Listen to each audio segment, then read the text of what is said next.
Meu nome é Renato Basso, eu sou estudante da Escola de Aprendizes do Evangelho, na Casa de Pedro aqui de Valinhos, e a gente vai gravar, a gente está falando de mais um vídeo de mais uma personalidade do Espiritismo.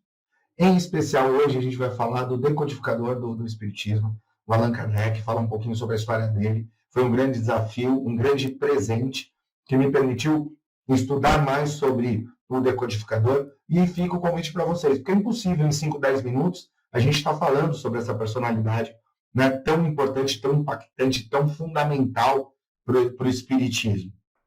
Que sirva para que você se sinta mais curioso para estudar um pouco mais sobre essa personalidade tão importante.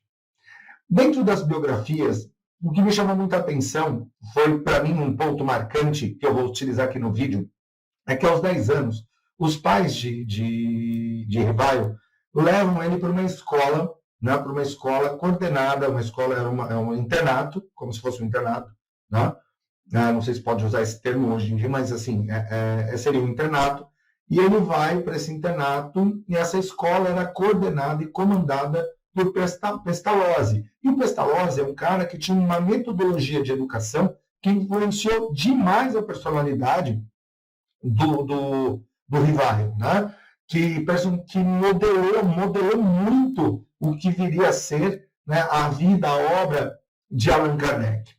O que é importante? O Allan Kardec, ele se torna Allan Kardec, ele vai ter contato com o Espiritismo, tá, depois dos 50 anos, né, próximo dos 50 anos. Ao longo dessa história, é uma história muito rica e que vale a gente prestar sempre muita atenção. Era uma pessoa que teve essa educação lá do Pestalozzi, que traz isso de uma modelagem muito forte ao longo da vida dele. Escreveu de mais de 30 livros, né, e todos esses livros voltados ao processo educacional, a reforma educacional na França. Vale lembrar que a gente está falando de um período de ebulição, pós-Revolução Francesa, a ciência tendo descobertas muito grandes. Então, imagina assim, a importância que tem nessa transformação. O papel de Allan Kardec para a sociedade francesa é muito grande. Ele era muito reconhecido em relação a isso. Allan Kardec, ele casa com Amélie, que também era uma pessoa voltada à educação, foi uma companheira ao longo da vida toda dele, né, nos momentos mais difíceis, principalmente quando ele assume, quando ele abraça a decodificação, ou seja, que ele começa a escrever as obras espíritas. Imagina que a gente está falando de um período, né, uma coisa extremamente nova, né, uma coisa que as pessoas não conheciam. E por não conhecer, as pessoas duvidavam, criticavam, né, o poder da Igreja Católica é muito grande, né, acho que até prejudicava, né, afastava, dizia que as pessoas não eram. Numa das biografias, ele fala justamente isso, né, que como ela não sabia como explicar, era mais fácil falar que o Espiritismo, que aquilo que ele estava fazendo é coisa do diabo, né? Então, ele passou por maus bocados. Mas era um cara muito dedicado. Uma coisa muito importante para a gente lembrar, mesmo antes dele estar lá trabalhando, né, o Espiritismo, antes de ter tido contato com o Espiritismo, ele montou uma escola, ele e a esposa, uma escola noturna para ensinar, e ele recebia pessoas que não tinham condições de pagar, pessoas pobres, para eles terem a chance de estudar. Então, olha como a caridade já era uma coisa muito bem enraizada dentro né, do Rivaio, né, do Hippolyte Léon Denisard Rivaio, né, ou seja, o nosso Allan Kardec. Isso é muito importante, a gente entender esse papel dele enquanto pessoa, mesmo antes de ser o decodificador. No Espiritismo, né, a decodificação, aonde que nasce isso? O mundo inteiro estava curioso, principalmente nos Estados Unidos e na França e na Europa. Eles estavam super curiosos com o fenômeno, que era o fenômeno das mesas girantes e falantes. Eram mesas que flutuavam, tinham sessões coordenadas por algumas pessoas, e essas mesas flutuavam e chegavam a falar. Falavam de que maneira? Elas, através de batida da mesa, né, dos pés da mesa, no encosto, até no teto, eles geravam uma sonoridade e uma repetição. E essa sonoridade e repetição eles começaram a identificar que letra significava aquilo, então elas mandavam mensagens. E o Rivaio, ele falou, pô, peraí, cara, isso aí é alguma coisa estranha, mas eu quero conhecer. Até o Fortier, um amigo dele, pessoal, quis levar ele um ano antes, mas ele vai ter contato na casa da... Lembra que eu te falei lembra que eu falei para vocês da pronúncia? Eu espero que eu não esteja sendo tão errado, né? A Madame Plainer Mason, ela fazia essas sessões de mesas girantes e ele foi convidado. E ele aceitou o convite por um motivo muito simples. Ela era uma pessoa muito reconhecida, ela era reconhecida como uma pessoa séria. Então ele fez esse filtro, ele falou, olha, não é um charlatão, né? Não é um mágico de palco, eu vou assistir. E conta, né, numa das biografias, que no primeiro dia ele vai, senta, fica olhando se tem algum fio, se tem alguma roldana, de uma forma muito discreta, ele começa a observar se tem alguma coisa nesse sentido, e acompanha a primeira sessão. Né? Quando termina a primeira sessão, ele sai chocado, ele fica intrigado, acho que a palavra, pensando em Rivaio, né, ele fica intrigado, e por ficar intrigado, cientista, pesquisador, curioso, ele começa a querer identificar isso. Tá? Resumidamente, gente, passaram-se várias sessões. No início, ele não fez ligação nenhuma com o mundo espiritual, porque ele estava procurando fazer uma ligação científica, ele queria identificar o propósito, o motivo por como que aquilo acontecia. Então, ele estava tentando achar um propósito. Então, ele falava assim, provavelmente isso tem alguma coisa a ver com magnetismo, né? Com fluido magnético, né? Que é transferido para os móveis, e assim vai. E ele foi ficando cada vez mais curioso, e aí ele foi se envolvendo até que ele é convidado a assistir também a sessão na casa da Plain-Mason, a ver as irmãs, a Maggie e a Gabriela Boudet. As duas irmãs, elas psicografavam, né? A princípio através de uma cesta com lápis na ponta, né? Elas faziam esse intermédio e elas passavam as mensagens. A princípio, as mensagens eram mensagens meio que... eram mensagens mais tranquilas, de perguntas do corriqueiro, né? Até porque essas mensagens vinham do que a gente pode falar que era o mentor da família deles. Então, se conectava ali com eles e respondiam coisas do dia a dia, sobre família, sobre morte, sobre dinheiro. Então, até algumas coisas que para ele, para o Rivaio na época, ele falou assim, cara, isso aqui não é legal. Né? Ele até, de certa maneira, fugia desses momentos. E só que ele começou a elaborar perguntas que eram de cunho mais sérios.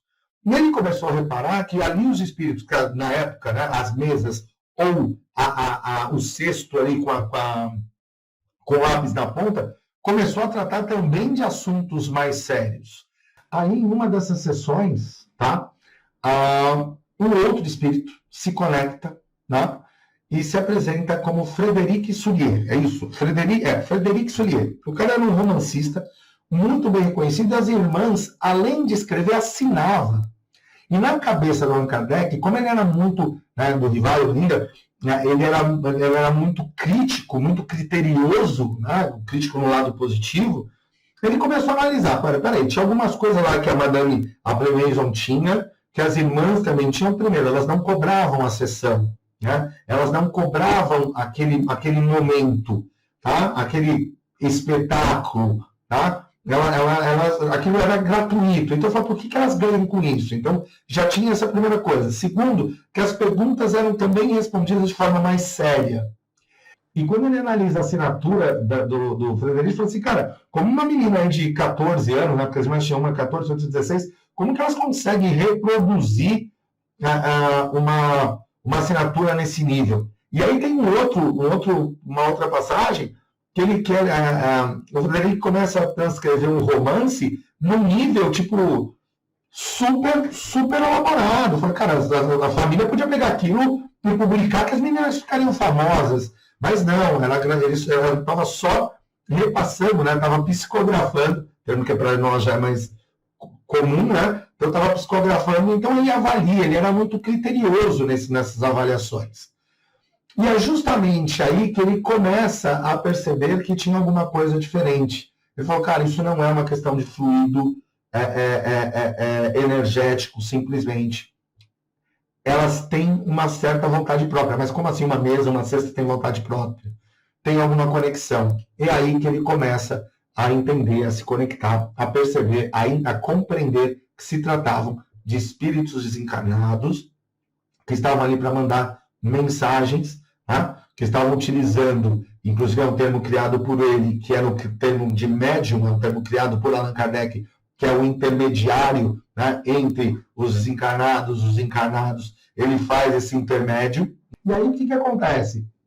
Nessas passagens, nessas sessões que ele começou a se dedicar com muito tempo, né? Ele passa até dificuldade de dar aula, de fazer as coisas, porque ele estava se dedicando cada vez mais a compreender aqueles fenômenos, a compreender como aquilo se dava. E ele começou a fazer perguntas muito importantes, e essas perguntas hoje são as obras que a gente conhece. Mas aí o que acontece que é muito importante? Num dado momento, um outro espírito, né, se conecta e pede para falar, através das irmãs, pede para falar diretamente com ele. Tá? E aí ele pergunta, quem que quer falar comigo? Né? Quem que é você me permite me dizer quem você é? Ele falou assim, eu sou, para você pode me chamar de a verdade. Ela decide dedicar, ela faz um combinado para dedicar uma parte dos dias, para que ele possa fazer as perguntas. E aí, através dessas perguntas e respostas, que ele vai elaborar, vai criar, vai edificar. Eu gosto de usar essa palavra, porque eu acho que ele não só transcreveu, ele edificou através desse processo, junto com as irmãs, fazendo as perguntas, buscando perguntas sérias, para que pudesse fazer o que a gente chama de decodificação do Espiritismo. Então, entre as 5 obras básicas, né, o primeiro livro foi o Livro dos Espíritos. Né? No Livro dos Espíritos a gente tem respostas básicas, respostas super importantes, do tipo de quem somos, de onde nós viemos e para onde nós vamos, né? Qual é a razão da nossa existência nesse planeta. O segundo é o Livro dos Médiuns, né? Onde ele explica o que é ser um médium, né? O que é a prática mediúnica, como que funcionam os processos de influência inferior, né, que a gente chama de obsessão. Tá? O terceiro livro foi o Evangelho segundo o Espiritismo. Né? No livro Evangelho segundo o Espiritismo, ele vai trazer os ensinamentos de Jesus. Tá? Ele mostra a condução da nossa vida através dos ensinamentos de Jesus. O quarto livro é o Céu e o Inferno. Né? Na primeira parte do livro, o Kardec ele faz uma análise sobre os conceitos de céu e inferno, a justiça divina, segundo o Espiritismo. E na segunda parte, ele traz alguns exemplos das diversas categorias de espírito, tipos de espíritos, né? Os mais evoluídos, os menos evoluídos, conforme suas ações, conforme as escolhas que a gente faz. E o quinto, né, é a Gênese, né? A Gênese é dividida em 3 partes. Na primeira parte, ela trata sobre a universalidade do mundo, né? Da onde a gente veio, os processos de comunicações, de energias, fluidos, na segunda parte. E na terceira parte, né, as predições de Jesus, né? Para a humanidade. Né? O que ele quer, o esclarecimento moral que traz Jesus nessa terceira parte, né, que vai trazer a gente para o período de regeneração que a gente está indo. Essas 5 obras, eu falei resumidamente, né, eu coloquei elas aí na tela, elas são o trilho principal da doutrina espírita. Gente, eu quero agradecer a oportunidade que eu tive de estar falando sobre Allan Kardec. Eu espero que eu tenha provocado em vocês a curiosidade de estar estudando mais, porque aqui a gente precisa, nos nossos vídeos, né, a gente precisa falar de forma resumida, de forma mais rápida, mas vale muito a pena conhecer as 5 obras, vale muito a pena conhecer a literatura que fala da biografia, porque aí a gente consegue enxergar o Espiritismo dentro dessa conotação, dentro dessa expectativa que eu acredito que foi edificada pelo Allan Kardec, que é com olhar filosófico, com olhar científico, né, com olhar comprovatório. Gratidão, um grande abraço, até o próximo vídeo.